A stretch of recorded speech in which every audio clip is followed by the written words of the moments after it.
There are ominous signs that things are not in the direction they should go as it relates to Nigeria as a country.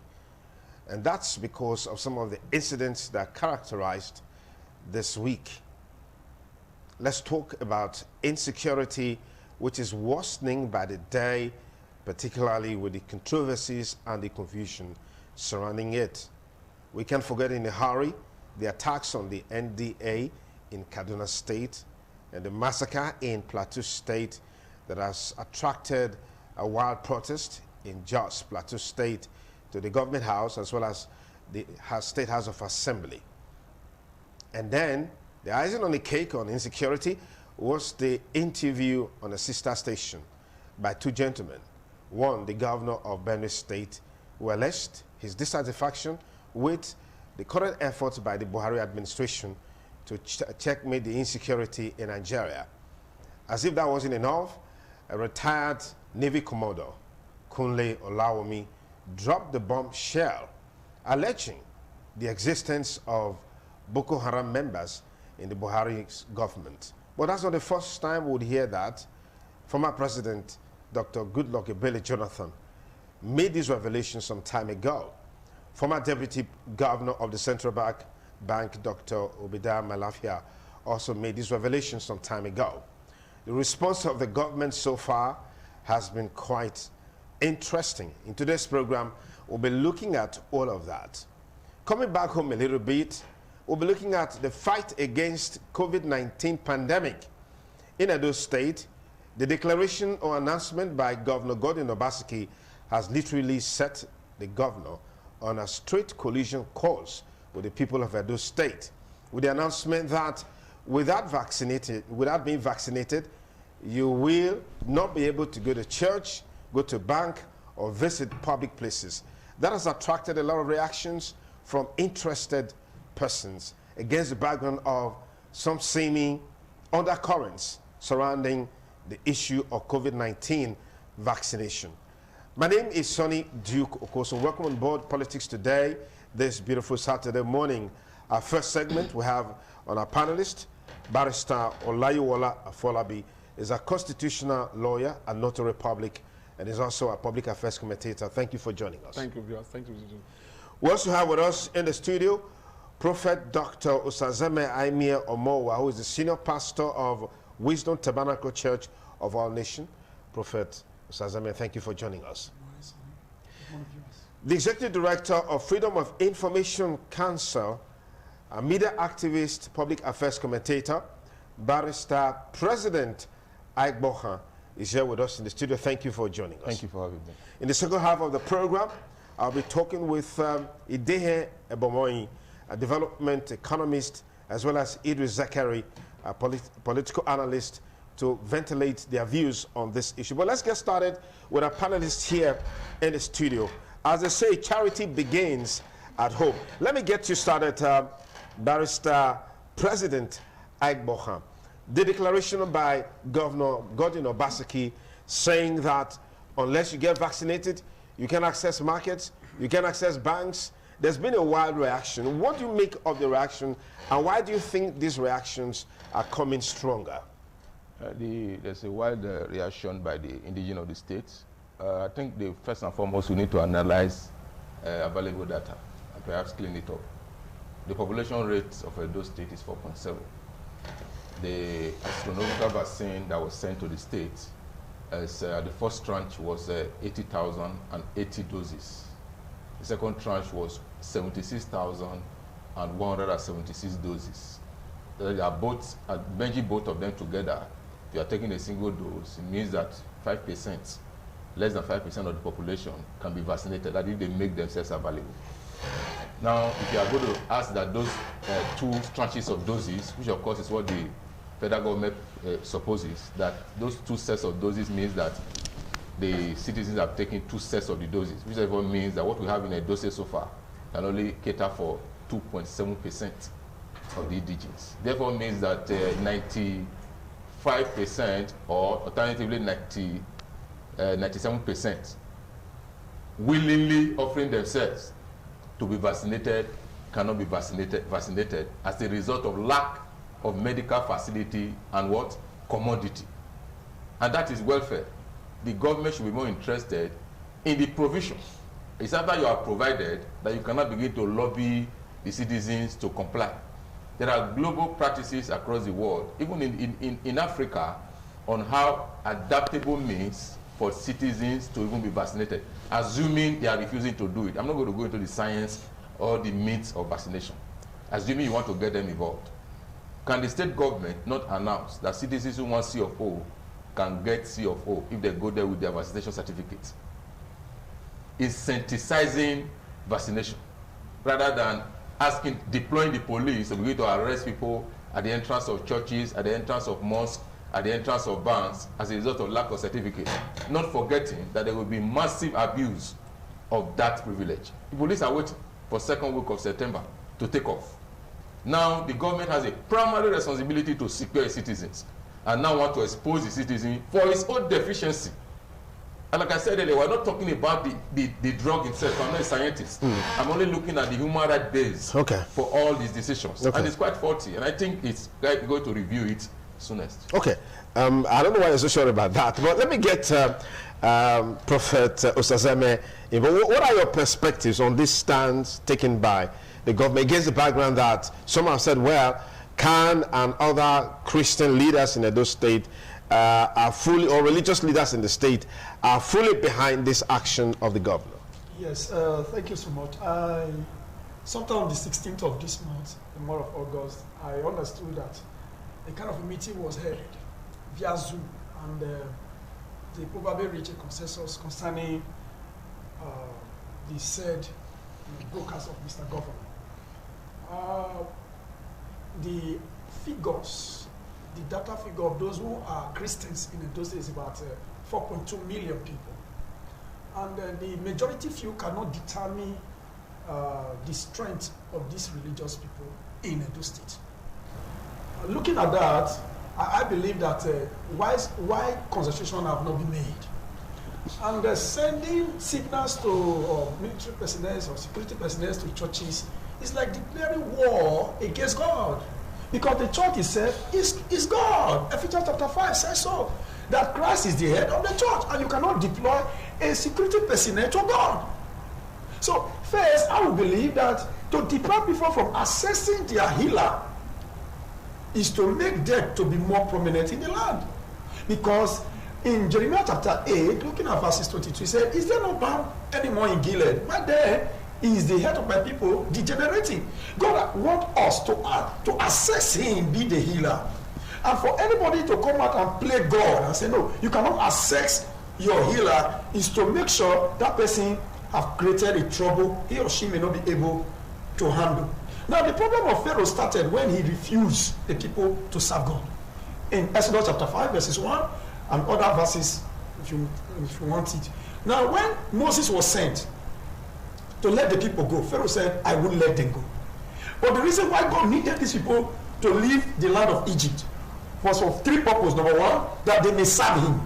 Service to God is what no man on the face of the universe can stop. Two, to secure their lives. Security that we offer from the church, no man can do it, because we go to church and we worship in the innumerable companies of angels that cannot be measured. For instance, as I'm sitting down here now, your eyes cannot see that. As a prophet, we are guided by angels, billions of angels. Hebrews chapter 12, verse 25 says so, that we are come out of Mount Zion, the city of God, the innumerable companies of angels. So the angelic ministry is more effective in the system of the church. Unfortunately, I do not see Mr. Governor as one who will want to promote the art of Antichrist. Okay, let me proceed. I'll come back to you, Prophet Osazeme. Master Olayiwola Afolabi,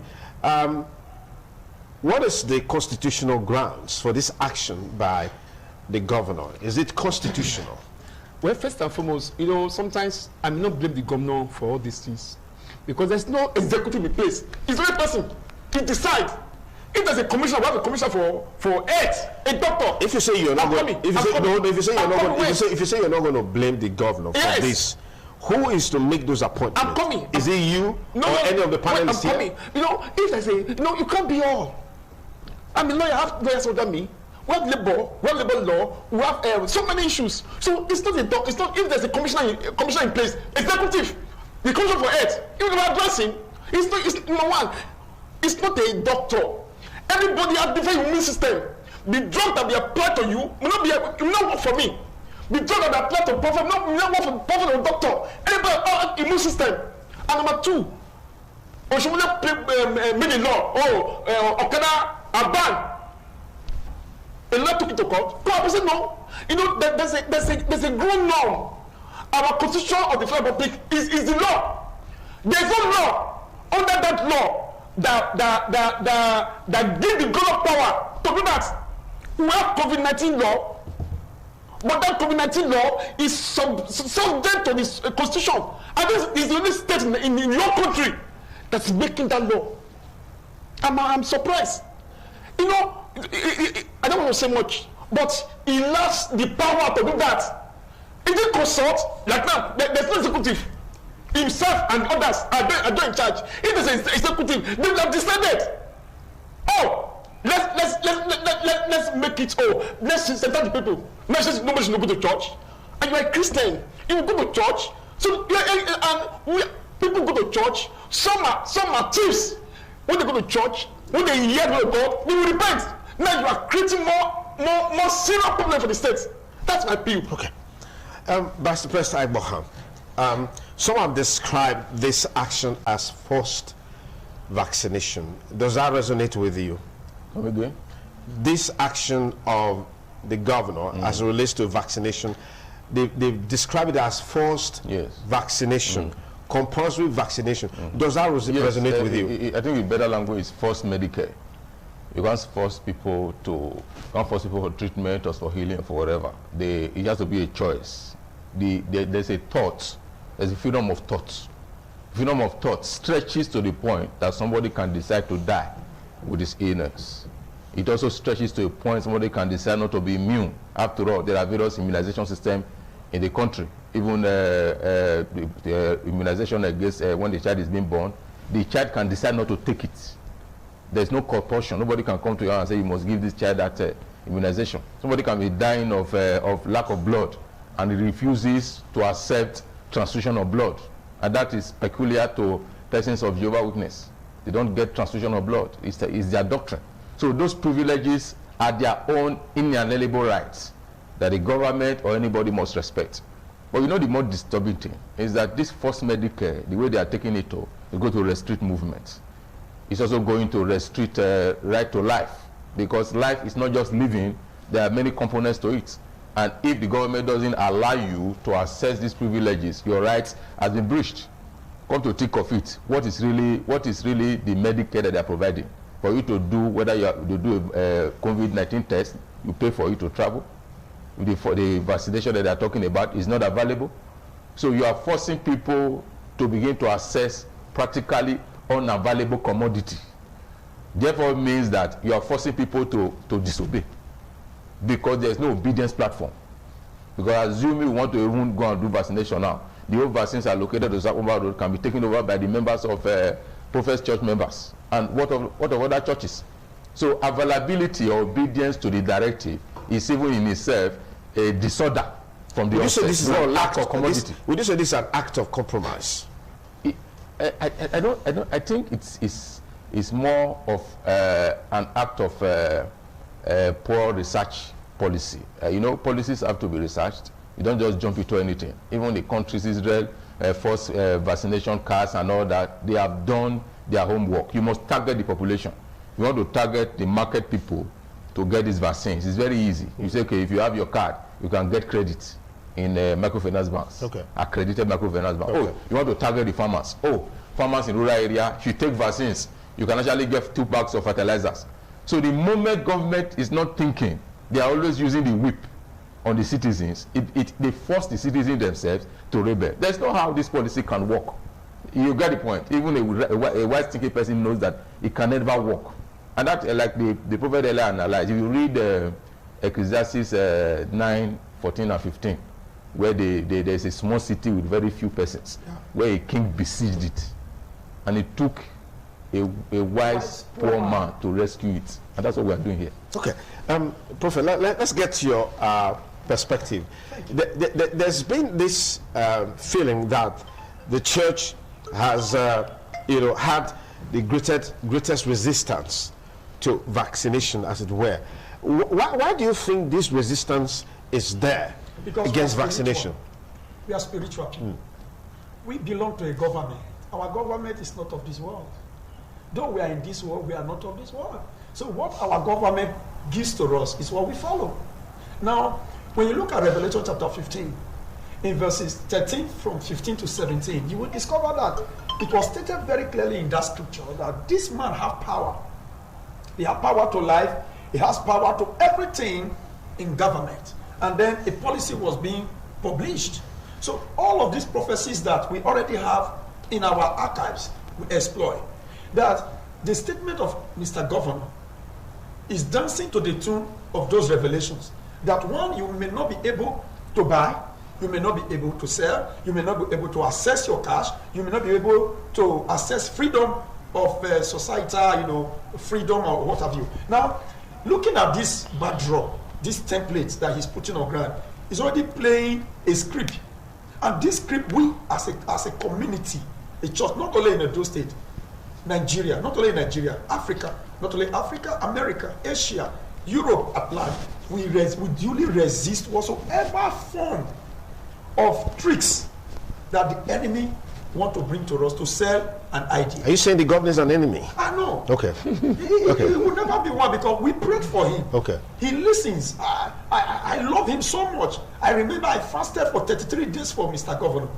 And I gave him words. Whether he saw, he didn't saw, that is not my own. But I know before everything played out, I have my scripts. I still have them as I speak. So I know that God brought him. But when God brings you to power, you don't fight the one who brings you to power. Okay.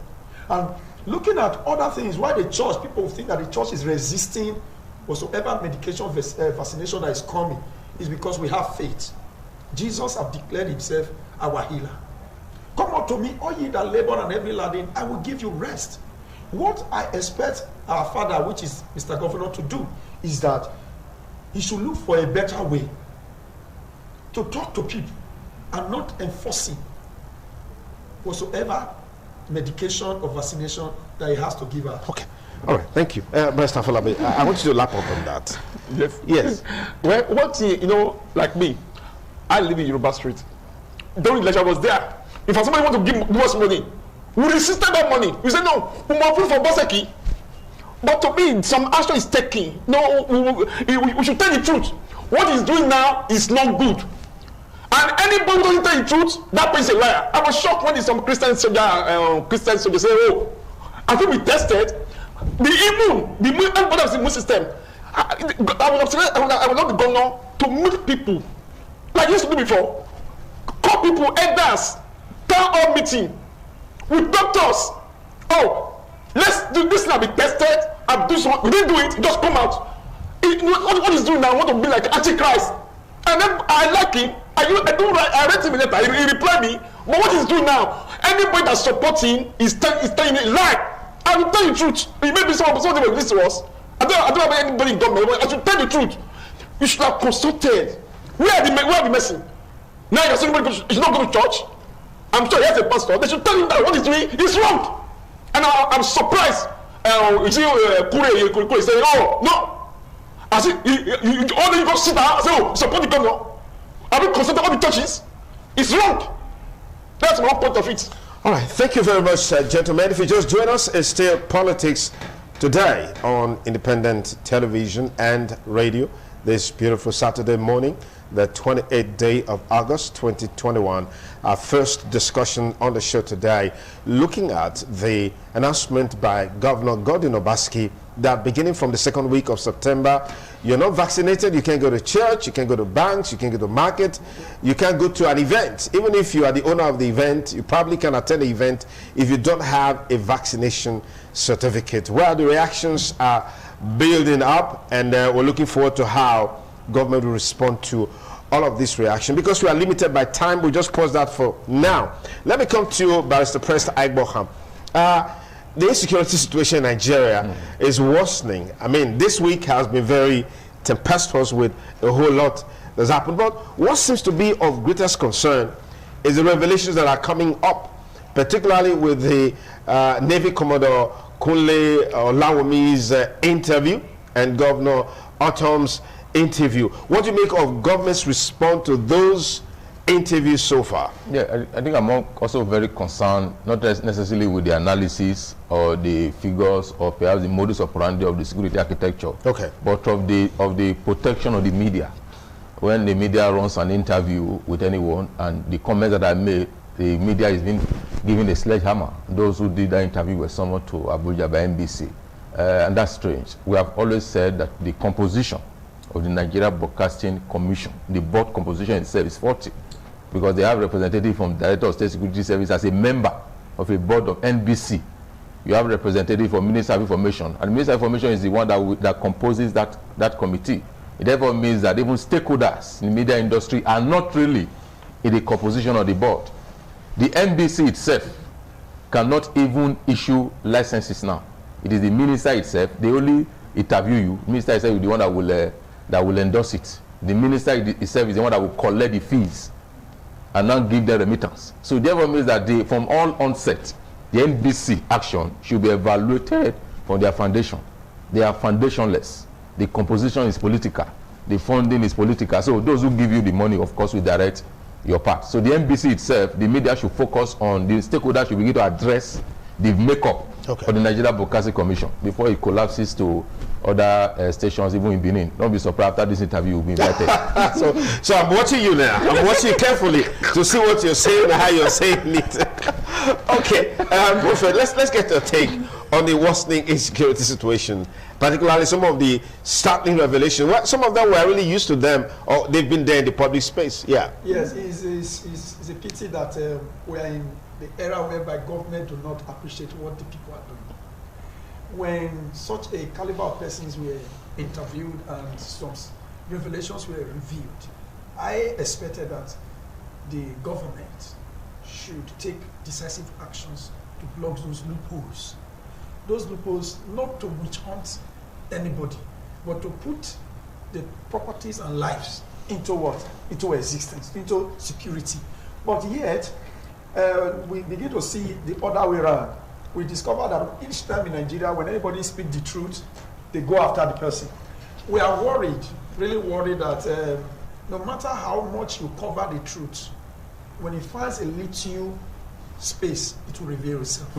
And I believe so much that we are come to the time between now 2022 to 2025, everybody will begin to speak for himself.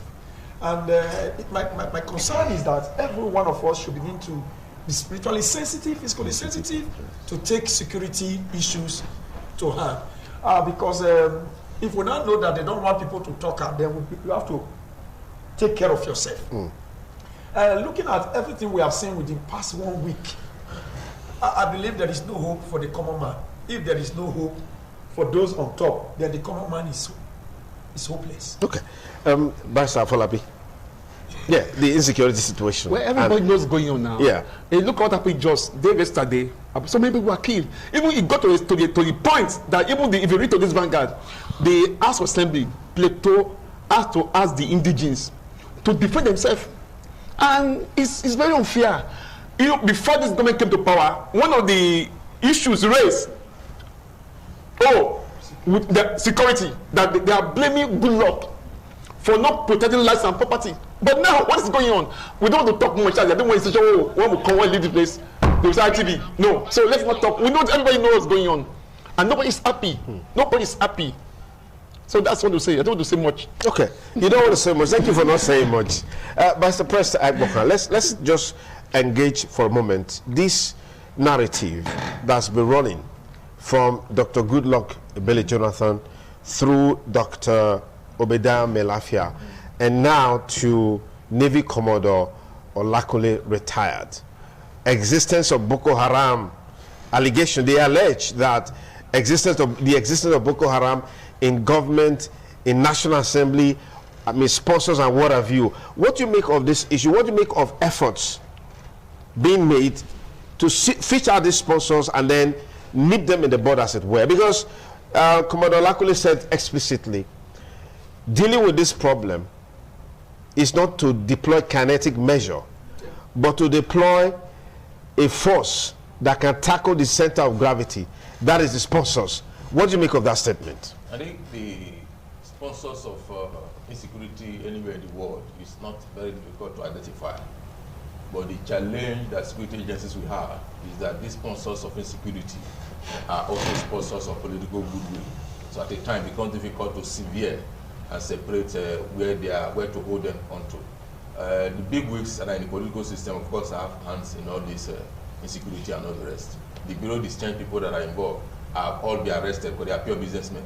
But the politicians, who some of them have over 7 members in National Assembly, you can't just run them up like that, because the 7 members in National Assembly will be raising voice.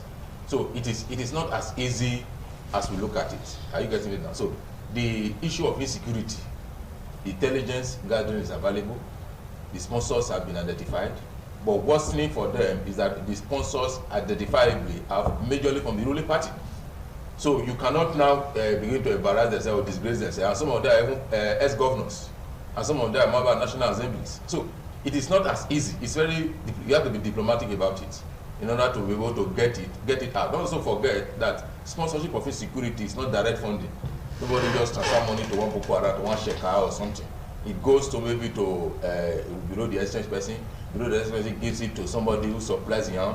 Somebody who supplies yam go to the bush to supply the yam. So it is a chain thing. So the person can tell you that he gave the money to below the exchange person to actually buy a house for him.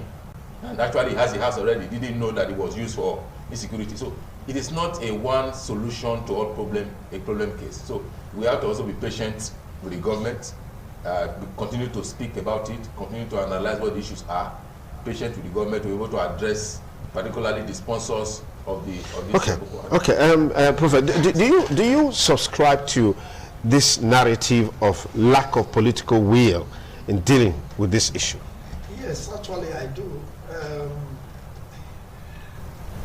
It is difficult for you to look for a black cat in a dark room. Very difficult. Now, one thing that the former president did in Germany was to make sure hunger and starvation came to that nation. And through that, they were able to hold that country as good. What they are doing, the politicians we have at the moment, they already knows our plight. That the plight of Nigerians is that they are hungry. And because they are hungry for something, let us make everything hard for the country. When things are hard, the little you give to them, with that little, they will not be able to fight whatsoever situation that is on ground. So whatsoever we are seeing at the moment that politicians are doing, we just have to bear, because one, their position is not eternal. It's just a period of 4. Though they have their systems and structures, but I believe that with time, those structures will fail. Those systems will collapse. Okay. The reason I say it will collapse, Sonny, is this. We are getting wiser every day.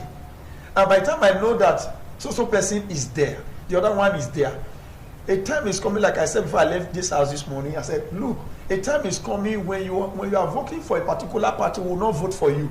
We may just decide to go and pick somebody from our village that is good, that have pedigree, and pick that person and empower that person and tell you to keep your money and all your itineraries. That season is about to emerge. Okay. So, first of all, I've been laughing. I've been laughing. You know, there's some basic issue you cannot rule out. Yeah. You know, when the president was not in power during Good Luck, when Good Luck had issue with Boko Haram picked their commander and asked somebody, oh, is Buhari that was speak for us? Is there? The records are there. They pick him, even though he declined, but they pick him that this is the person that speaks for us. And don't forget, there's a senator, have been there for more than 3 years in the Senate. He was arrested by SSS during Good Luck for President Boko Haram. He's still there now. Allegedly. Yeah. I won't mention names. You know, if I'm from the state. That's the black cat. He's there. They arrested him. That arrested that you are not sponsoring Boko Haram. Is there till now? And look at the issues coming up. You know, we don't want a situation where we'll be like a Rwanda or like Afghanistan. The government should. And another thing I want to talk. Look at what happened with the NDA. And this issue came up, and that's why if anything happens, we also learn. God forbid, we don't want to come to Edo State. The issue also came up that, you know, on Fridays, the gate will be thrown open for everybody for prayers. And with this one now, look in our own states, look at in EDSG, every Friday, the house will be open. These are security places. Of course, if you want to pray, we also should not pray, but let all those people who are soldiers, let them pray. And God, you not open your doors, your gates, not like near EDSG on Friday, you see them, all doors be open to outsiders. It's wrong. We are talking about security issue. Okay, thank you, gentlemen, for your time. It's Politics Today on independent television and radio.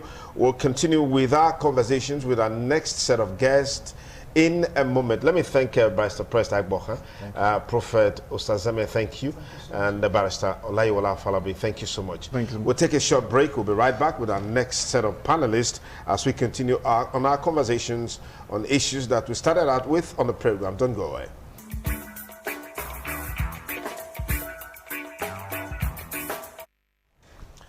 Many thanks again for rejoining us on the program Politics Today on independent television and radio. In the next few minutes, our studio line will be open so you can call and be part of the discussion. But in the meantime, we have with us already Idehen Ebonwoyi, who is a public affairs commentator. Idehen, thank you for joining us. Thank you for having me, Sonny. Good morning, Edo State. We also have with us Idris Zakari, political analyst. Idris, thank you for joining us on the program. Thank you so much for having me. It's good to be here. Okay, let's start with you, Idehen.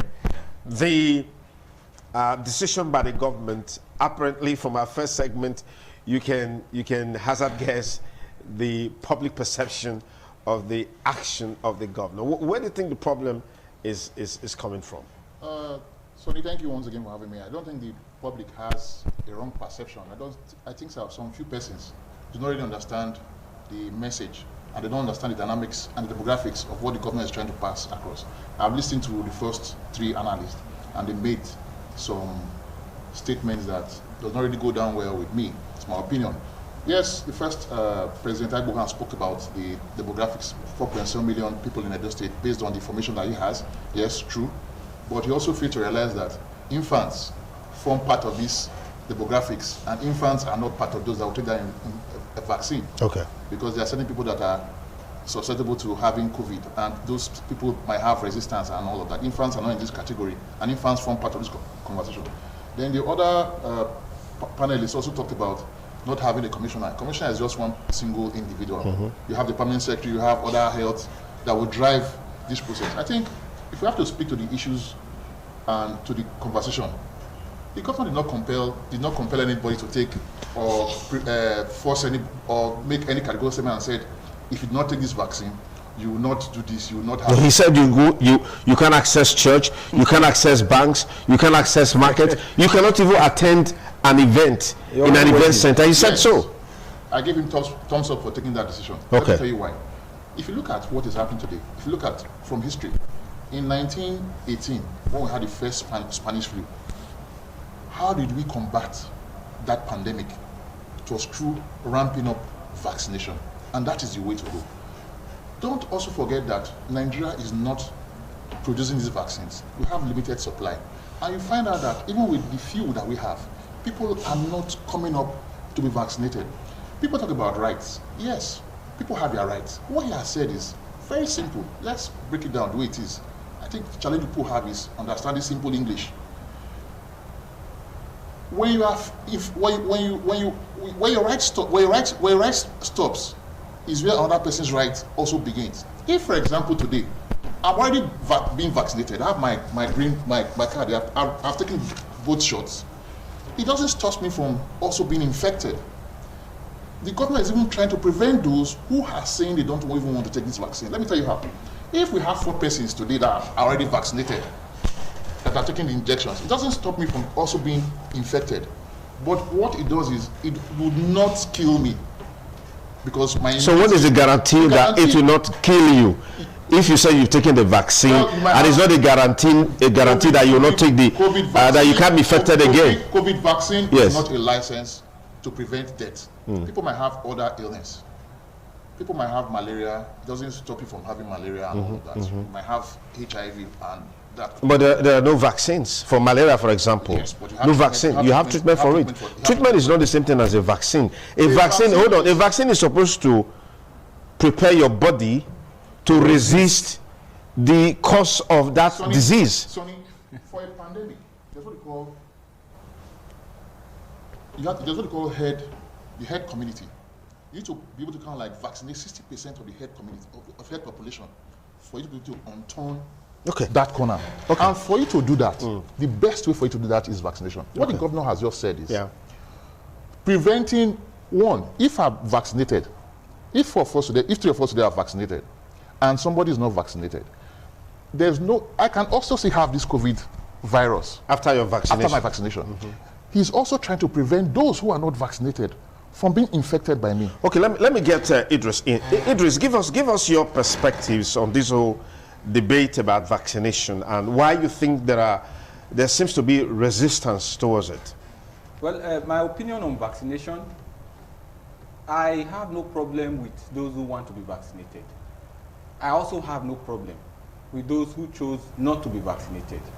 In my honest opinion, I think everybody should be vaccinated. Should, not must, should be vaccinated if they think that COVID is deadly to their health or it can take their lives. Nobody wants to die. The most important aspect of human preservation is that nobody wants to die. Eventually we will all die, but nobody really wants to die. So when people know COVID can kill them, you don't even need to tell them to go and vaccinate. If there's resistance to vaccination, it then means they know about themselves more than you know about them. My problem exactly is with the governor. The statement accredited to the governor, I watched the video where he suggested, I think it's a suggestion because it's not law, it has not been legislated. There is no state house of assembly that has passed a law that I cannot go to church if I am not vaccinated. In fact, that's a form of racism. It's a form of segregation. Those who are vaccinated can go to church. Those who are not vaccinated cannot go to church. Those who are vaccinated can go to the banks. Those who are not vaccinated cannot go to the banks. Those who are vaccinated can wed and go to weddings. Those who are not vaccinated cannot go to weddings, even if it is my own wedding. It's a form of segregation and it is against all known human rights. Every form of human rights is against it, and it is a misplacement of priorities. Malaria has killed more than COVID. HIV has probably killed more than COVID. Simple things as tuberculosis are doing greater damages than COVID. And this government continues to lapse and lapse on top of COVID because it has become a cash cow for government across the board to make quick profits and to drive agenda of government outside development. Government should concern itself more with development. Our health is malaria. It is easier to die from malaria in Edo State today than it is to die from COVID. If you go to the public health institutions, there are major messes. Go to the central hospital, go around the entire state, all the primary, the general hospitals. You go there, you don't see even simple malaria medicine. But the government, as though there is a particular interest about COVID, has carried COVID and put it in the pedestal, and they have been dwelling on COVID for 2 years running. Nothing is going on. And whether I take COVID vaccine or not is my right. I can choose to take, I can choose not to take. You cannot force me to take. So government should immediately remove their hands from this kind of venture, trying to segregate the people and set them up against themselves by saying those who are vaccinated can do this, those who are not vaccinated can do this. I can choose not to take. I have not taken. I am not saying I'm not going to take, but as at this material time, I am not interested. Across the world, people are protesting. In the US, people are protesting. Even in the US, there is an arrangement that the government gives you $100 for taking COVID vaccine. Let him put 10,000 naira. They will give you 10,000 if you take COVID vaccine, and see if more than half of those states will not take COVID vaccine. Hunger virus is more dangerous than COVID-19 virus. So why are you forcing people when there's no arrangement? The most heartbreaking of it is that whatever benefits the masses, they don't care about it. But whatever benefits them, they care about it. When this COVID started, there was palliatives that were given by the federal government to individual states to distribute to their people. They locked it up in warehouses. You and I were here when people were going to warehouses, breaking them and retrieving the palliatives that were looted by government. And you cannot share COVID palliatives, but you must share COVID-19. Why did they not say I cannot go to church if I have not gotten my own palliatives that time? Okay. Well, it's a question. Just on the verge of opening our studio, but let's get it through. I think I beg to disagree with what he has just said. I expected He has that. made a lot of comments which are unprofounded. You see, when most times the challenge we have as a people is this: when government comes out with a policy, it's difficult for certain persons to be able to kind of like decipher what is the thinking of government. Why government coming out with this kind of position? Remember that government also came up with non-pharmaceutical remedies: wear face mask, wear use hand sanitizers, keep social distance, and all of that. Like my young man here just said, he's liable to his own opinion. Nobody has forced you. Nobody has arrested you. The other analyst came up and said, just like you talked about, for your own health, I should be giving you an incentive for you to protect yourself. It's laughable. First So, but why are they doing it? Hold on. Like abroad in the US where they are doing it, why are they doing it? Hold on, please. You see, they're not giving any incentive for anybody to come and take vaccines. When they were kept at home, they have a proper economy. When they were kept at home, they were giving stipends for you to kind of like, because you're not going to work. We don't have, I've said it severally here, Nigeria is a poor country, but we have the potentials to be rich. On this particular issue, there was a particular time I spoke to the governor personally before, when they said we're going to shut down the states. The government does not want to go through that route of shutting down the states. We're just coming out of recession. I can look at what happened with the new figures that came out with the MBS. It's a holistic, somebody said it's a poor research policy. Do we sit down to decipher the reasons why government has taken this stand? First and foremost, you are seated here. You said you've not taken the vaccine. You talked about your rights. Do you know that I infringed on my own rights? I'm sitting 3 meters. Hold on, please. So Hold settles on. it. You've been speaking. Yes. And this thing's a virus. What does it do? It goes from the way you're talking now. If you get a spectrum, you find out that your saliva is everywhere. I could get infected. You're already infringing on my own. So what makes you think? Hold on. Let me just ask this question. Yes, please. What makes you think that? Because you said If by yourself. peradventure he's infected. No, hold on. You said he's enjoying my life. no, just hold on. You said a while ago that you have taken the vaccine. Yes, I have. It's not a guarantee that you can't get infected. Yes. So let's say within the period that you have taken the vaccine, and you may have been infected again by the virus. Okay. Have you not also infringed on his right or infected him in the process? That is what the government is trying to prevent. So that's what is what. So hold on. So I think the issue that we need to just hold on. That's what the government is trying to prevent. Just hold on. Don't you think that there is something fundamentally wrong about the vaccine that is resulting to this apathy that we are seeing globally, particularly with the challenge we have is conspiracy theories. When you remember, there were so many videos going viral when people started making a lot of insinuations that when you take this vaccine, you start behaving in a funny way, or people started having spreading controversies that when you take the vaccine, your hands, you have magnetic field. It's not conspiracy. Hold on. I've taken this vaccine. I've not experienced any of those. This is my card. I've taken both shots, both jabs, and this. I've not experienced any of those. And as of today, over 1.3 billion people have taken these vaccines globally. It's not a guarantee that if I've taken these vaccines today and I have HIV, that I will not be affected by HIV or have malaria. So the question is, what is the purpose of the vaccine? For the pandemic. Hold on, please. I don't want to be a question. You have the time. I don't want to be a question here. Yeah, go on. Once you've taken this vaccine, if I've taken this vaccine, my immunity is being built against COVID. And also realize that this same vaccine has the period where its efficacy. Where it will elapse. And then you take another one. If you look at now, in the US, they are taking booster shots. And if you look at what the World Health Organization president spoke about, that they should encourage vaccines coming to Africa. Don't also forget that these vaccines that the governor is insisting or encouraging people that we must go and take these vaccines to protect ourselves against our own. If I take this vaccine, and you take this vaccine, and he takes this vaccine, there's that tendency that we'll be able to turn the corner. Okay, let me get you. Yeah, get you in. I get very worried when very enlightened members of society are reversing psychology and turning logic on its head. You have taken the vaccine. Yes. I have not taken. You are scared that I can infect you. You that have taken the vaccine, you can still be infected yourself and you can infect me. Mine that have not taken, I am not worried about you. And if you want to hug, I can hug. But you that are taking the vaccine, you are worried about me. Sonny, all this kind of reverse... just hold on, is there. The time, sir. Yeah. All this kind of reverse psychology and turning logic on its head is what most government now thrive on. It is not by force to take vaccine. Look, you talk about wearing face mask and social distances. Those are physical measures. I can choose not to allow you put a needle on my body. There are religious organizations that don't allow you put needles on their body. They can take drugs, they can take any other thing, but they don't do it. There are people that don't take treatment. There are people that don't take injections. Then you want to force it, and they were talking about conspiracy theory. There's no such thing as conspiracy theory in this. People react differently to drugs. Ordinary malaria drug, I can take pyridine, I can take quinine. I'll be fine. So the Duke takes quinine and he'll be scratching on his body for the next 1 week. That's the difference. I know somebody who took the first shot of COVID, who works in a new generation bank, my own brother, and for more than 2 days, he could not go anywhere. He was almost sick. He was even now more sick. In fact, he went to take the vaccine healthy and came back sick.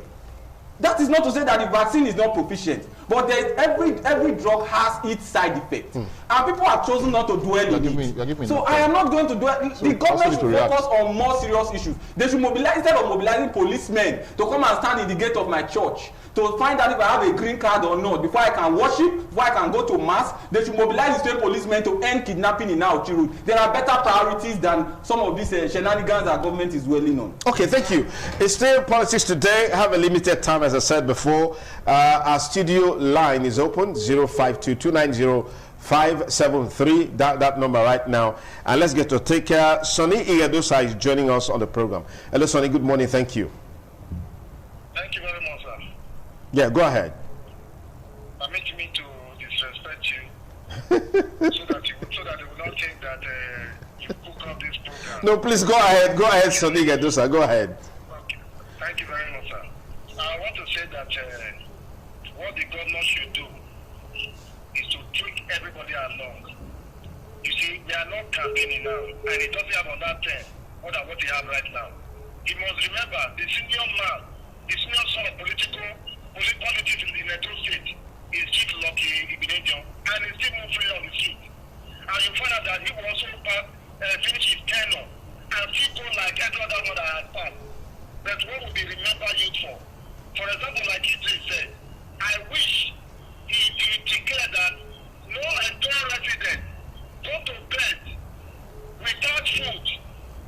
And if not anybody goes to bed without food, that person will be dealt with. Or the police officer will be dealt with. I'm sure people will not be happy with their hand right now.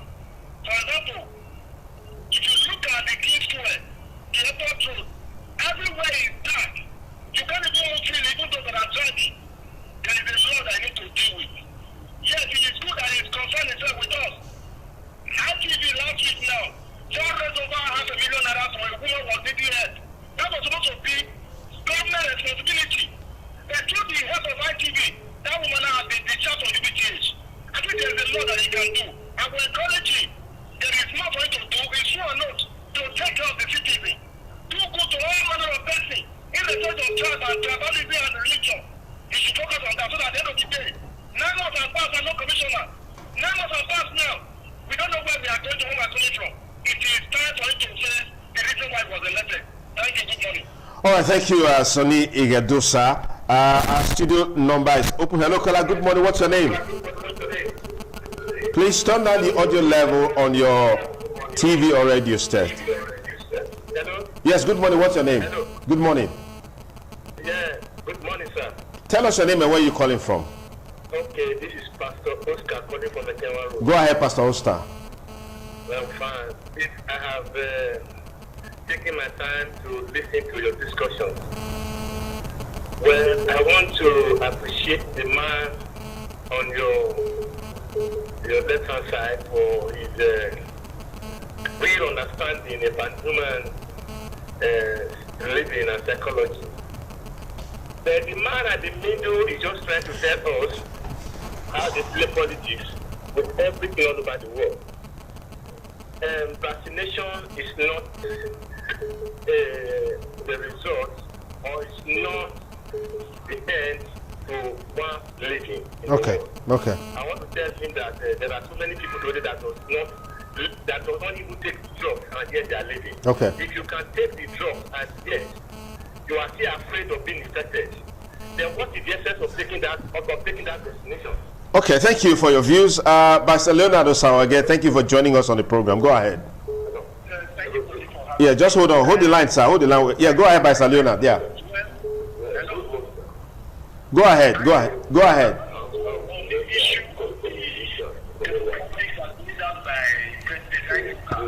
Yeah.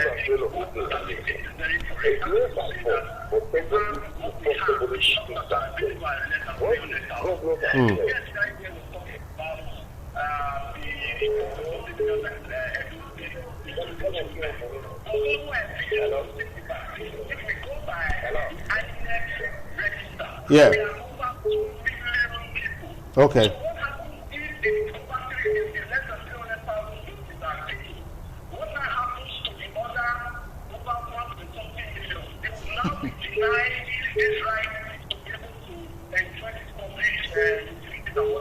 Okay.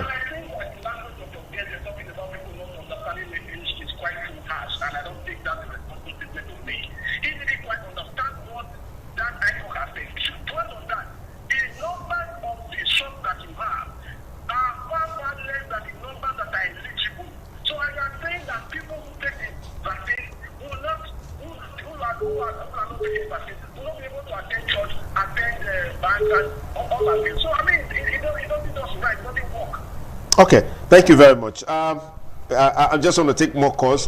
Hello, caller. Good morning. What's your name? What's your name and where are you calling from? Hello, caller. What's your name? Good morning. Hello, good morning. What's your name? Yeah, good morning. My name is Lucky. Yeah, Lucky, go ahead with your contribution. We're calling it a wrap now. Yes, go ahead, please. Okay, calling from Guinea. Go ahead, go ahead. Yeah, I really want to appreciate the other guy that is named one, as well as appreciate the governor. I don't know the lot of effort that he has done in terms of the state. Yeah, go ahead. I want to say, as we are commenting on the 40 people to see the COVID-19, 40 people to see the COVID-19 is like doing something that is against their own way. It's more like many people, 40 people to take the mark of the beast. With the Bible talk about. And knowing that we take this vaccine, people can react to it, and this can lead to a lot of other advice. Okay, thank you. Joseph Joe Egare is live with us. Joe, go ahead. I thought you'd be able to talk to us, but quickly, we'll take our last caller now on the program. Good morning. What's your name and where are you calling from? Good morning. Good morning. This is Stephen.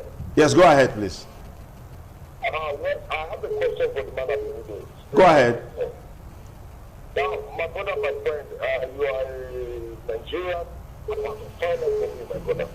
Of what excess and value it is after taking first jab and second jab, and you are not still guaranteed of being infected.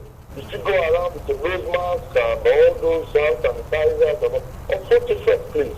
If you can throw more light on that, then I can go ahead and, Okay. Unfortunately, our time is up on the program today, and I want to say big thanks to our panelists, our first set of panelists, and then Zachary, and of course, Idehe Ebohoye. Our time is up. I want to say big thanks to you guys for coming on the program, and to all our viewers, listeners, and all our callers. We appreciate you. That's it on Politics Today on Independent Television and Radio. Have a good weekend. Bye for now.